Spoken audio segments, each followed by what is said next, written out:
I remember when the humans defeated the Cress Imperium. Huh, I'll remember it until I breathe my last. Do you remember it, my old friend? There was no answer from the bed next to me. I'm sure you do. You were there after all. The war had started when I was only one cycle old. I remember when our race first discovered yours. We had stumbled on a colony during a standard mapping expedition. Rather than try to make contact at that time, our Grand Imperator sent a full honor fleet and our prime delegate. To this day, no one truly knows what went wrong or who fired first. What we do know for sure was that a lucky, or rather unlucky, shot had hit the prime delegate's flagship, killing him and the fleet commander instantly. It didn't help that the prime delegate was also the Imperator's firstborn. Shortly after that, the entire colony's defensive fleet was in ruins. In a fit of rage, the fleet subcommander had the entire colony burned to ashes, and just like that, we were at war. How you humans managed to resist us so long was almost as maddening as how you won the war. Your ships were slow, their shields were weak, and their weapons were underpowered. The only thing you had going for you was your cunning and your ability to reproduce. No matter how many colonies we burned, no matter how many ships we destroyed, there seemed to be an endless amount of reinforcements for you to send in their place. Your capacity to build fleets was like nothing we had seen before. You also fought every battle with a stubborn determination that has never been matched by the over 100 races we have encountered in this galaxy. You would send 15 of your ships to destroy one of ours, and when that didn't work, you would send 50. But in the end, even that was not enough. After nearly a cycle of war, we finally saw a change. You were less likely to engage us in direct battles, preferring raids and hit-and-run tactics. When you did choose to fight us, your fleets were smaller and seemed to be less willing to commit to a full-out attack. The War Council had thought that you had finally reached the point where you were no longer capable of resisting. How wrong they were. I was a signals sub-officer, just out of primary training and barely 2 cycles or roughly 40 of your Earth years old. I was working in the War Council's tactical center. They were discussing their next steps in the war and trying in vain to determine where your homeworld might be. Suddenly, our long-range sensors picked up a group of ships jumping into real space just outside of our defensive grid. We knew they were human, but we didn't recognize the ship configuration. There were only 12 of them, and as they slowly made their way forward, we didn't even think to open fire. The ships were small and looked as if they had been cobbled together out of debris and wreckage. It almost seemed as if they were lost and wanted to surrender to us until they opened fire. Their weapons were pathetically weak, but they took us by surprise. Before our defensive weapons could return fire, they had done heavy damage to our main long-range sensors. Of course, they didn't get off a second shot. All but one of the ships were instantly vaporized. The last one tried to flee, but its engines overheated and melted the aft half of the ship. Instantly, the Council ordered our learners to get to work. That was the one thing we picked up from you during the war. The limited number of victories you had given you the chance to study us and our technology. You took our weapons and attempted to reverse engineer them. The result was something between your weapons and ours, but it was certainly more effective. You also studied how we fought and adapted to us as much as you could. Our ways have always been rigid. You once said that we lacked imagination, but now we try to use your own methods against you. We studied the wreckage of your fleet, but couldn't find much use. The ships actually were cobbled together out of mismatching parts, and there were no survivors to interrogate. At the end of our learner's report, just an addendum, really, was that the sole surviving ship had 2 designations. Your ship names were rather much more colourful than ours, those that were intact enough for us to study at least. The one surviving ship was named the Folly, but right under it, stenciled on the buckled hull of the bow, was 1 to 12. We thought that it was simply the numerical designation of that ship in the group and ignored it, 2 rotations later, you attacked again. This time, the fleet was larger and the ships were better equipped. The fleet didn't hesitate to open fire and were much more prepared for our defences. The battle still didn't last very long and our losses were minimal. Once again, our loners were sent out. The few ships that were left mostly intact had a wide range of names, but every one of them had the designation 2 to 12 on their bow. Still, the Council could not understand the meaning of this designation. Had we figured it out sooner, I really doubt it would have made a difference in the end. Another 2 cycles later, almost to the minute, another fleet attacked. This one actually had ships we were familiar with. They were older battle cruisers like the Formidable, the Valiant, and the Daring. This fleet was about half the size the fleets you had sent into battle back at the beginning of the war, but they had been outfitted with more advanced weapons and shields. Our defence fleet was small since we had thought that you didn't know where our homeworld was and that you were on the verge of losing the war. The battle was fierce, but as was common, we gained the upper hand. When it was clear that your fleet was going to lose, the surviving ships did something we had never seen before.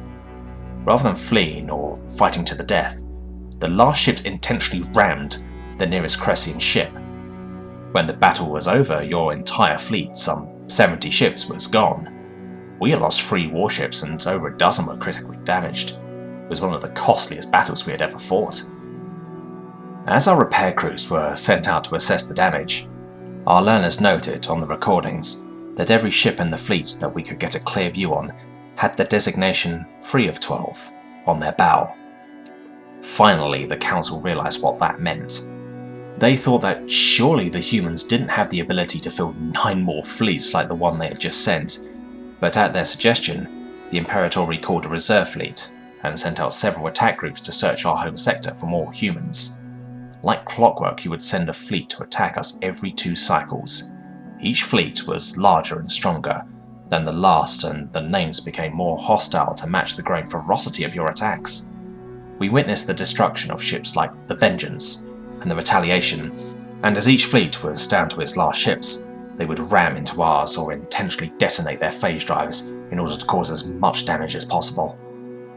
Our losses were mounting and fear had begun to build not only among the rank and file, but also within the War Council itself. By the time the 8 to 12 fleet had attacked, we were recalling every active fleet within range to bolster our defences. When Fleet 9 of 12 attacked, we were on the verge of panic. This fleet was massive, easily numbering over 1,000 ships. We saw ships that we had never encountered before. These were not the crude and bulky vessels we were accustomed to. These ships were sleek and fast. Their shields were powerful, and we were quite dismayed to see that they had the same pulse cannons that our own cruisers and battleships used.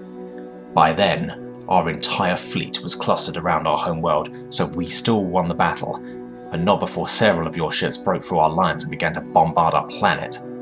The damage was relatively minor, but it set off a panic among the population. The people knew that we were fighting off attack after attack, but the War Council had always told them that we were suffering no losses while they were being utterly destroyed.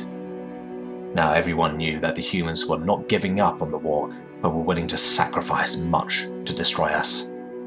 At that point, the Council had, quietly, begun to discuss other options. As a race steeped in traditions and honour, it was almost incomprehensible to even consider surrendering to the humans.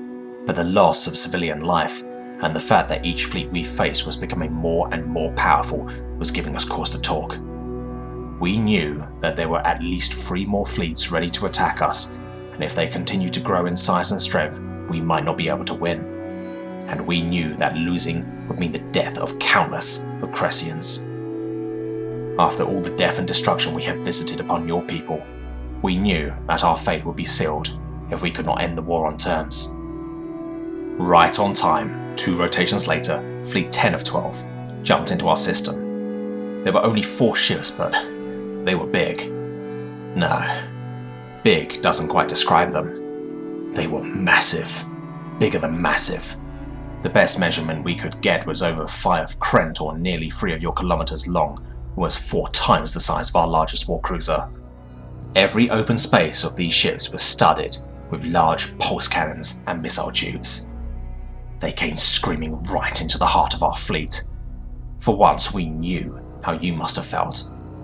We sent hundreds of our ships out to fight 4 of yours, and we were getting slaughtered. But this time, it was our numbers that won out. The sacrifices of so many of our ships and commanders allowed us to destroy the war, famine, pestilence, and death. As always, we didn't understand the significance of the names at that time. When it was over, we had less than 1,000 ships remaining. The inner orbit of our planet was choked with wrecked hulls and frozen bodies. Pieces of ships were raining down into our atmosphere, where they would catch fire and slam into the ground. The Council had no choice. They told the Imperator that if we didn't surrender to the humans when the next fleet arrived, then it was likely that the last vestiges of our fleets would be destroyed, and that our home world would be sterilized of all life. Reluctantly, he agreed. 2 rotations later, Fleet 11 of 12 jumped into our system. We couldn't get a clear reading of them as they were outside our normal scanning range, and our long-range scanner was still damaged. It was impossible to get a clear count, but we estimated that there were almost 10,000 ships. One of them was even bigger than the last 4. It must have been at least 6 kilometers long, and had what looked to be cannons that were over a quarter of a kilometer in size. The fleet stayed just out of our visual range, but its presence was all we needed. Almost immediately, I was ordered to send a message to your fleet. We requested that delegates be sent to discuss terms of surrender. I can't imagine the debate that went on amongst your people, but finally a small shuttle emerged from the fleet and headed towards the Imperator's palace. The War Council, in their shame, refused to meet with your delegates. Instead, they nominated one of their members and sent me along as an honor guard. That was when I first saw you, my first human. You were standing at end of your shuttle's ramp next to another delegate. You with your red folder, and he with his green folder. Through the few human survivors that our fleet had managed to take, we managed to decipher your language and program a translator. Through that, the lone council member announced that he was here to discuss the terms of our surrender. You and your co-delegates traded a brief look. I didn't know what it was at the time, but I have come to learn it was relief. Your co-delegate stepped forward and offered your list of terms for our surrender. Your terms were quite reasonable, really. There were demands that we turn over copies of all military and civilian technology, as well as working prototypes so that you could adapt them. We also had to make territorial concessions, as well as accept an occupying force in order to ensure that we did not rebuild in an attempt to fight again. When all the songs were sung and our honor pledges were finished, you opened the communicator and said one word: sunrise, and you and your partner turned to leave. A voice in the transmitter in my ear told me that your fleet was beginning its approach. Maybe it was because I was young and impulsive, or perhaps I knew that my dishonor was so complete that it couldn't get any worse. But either way, I stepped out of line and called to you. Wait, if your co-delegate had our terms for surrender, what was in your folder? Another look crossed your face, one that I would learn to be a wiry smile. This folder here, you asked? This folder holds terms of surrender. I told you that I didn't understand, and your smile faltered. You looked me right in the eyes and said, these are the terms we were going to offer for our surrender to you.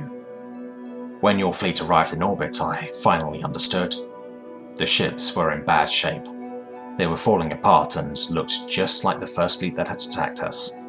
They were hospital ships and cargo haulers, refitted transports that looked as if they were about to fall apart. The massive ship we saw was actually your first colony ship, back before you had even discovered the phase drive and faster than light travel. You had grafted phase drives to it and had to tow it into position using decrepit ore haulers.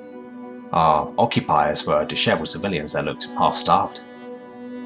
Over the next many rotations, I learned the truth. You had gambled everything on this plan. Every last resource had been poured into the building of the Grand Fleets that you had used to attack us. Fields that you used to grow food were tilled over so you could build weapon factories. You had stripped half a dozen colonies and hundreds of asteroids and moons in order to assemble the vast fleet for your attack. You literally had nothing left to fight us. The fleet in orbit was there either to occupy us in the event of victory, or be used as an offering of slaves in the event of your defeat. You were so stretched thin of resources, we had to supply you with fuel just so the bulk of your fleet could return home. You knew that attacking us directly might not have been a sure victory, so you had to make us believe that we couldn't face the endless onslaught of your fleets. Your final gamble had paid off. With peace secured, we were both able to rebuild your broken empire. Now we are the strongest of allies. We fight side by side against those that would dare to oppose us. I was only able to visit you now due to the fact that my fleet is running a joint training exercise with one of yours.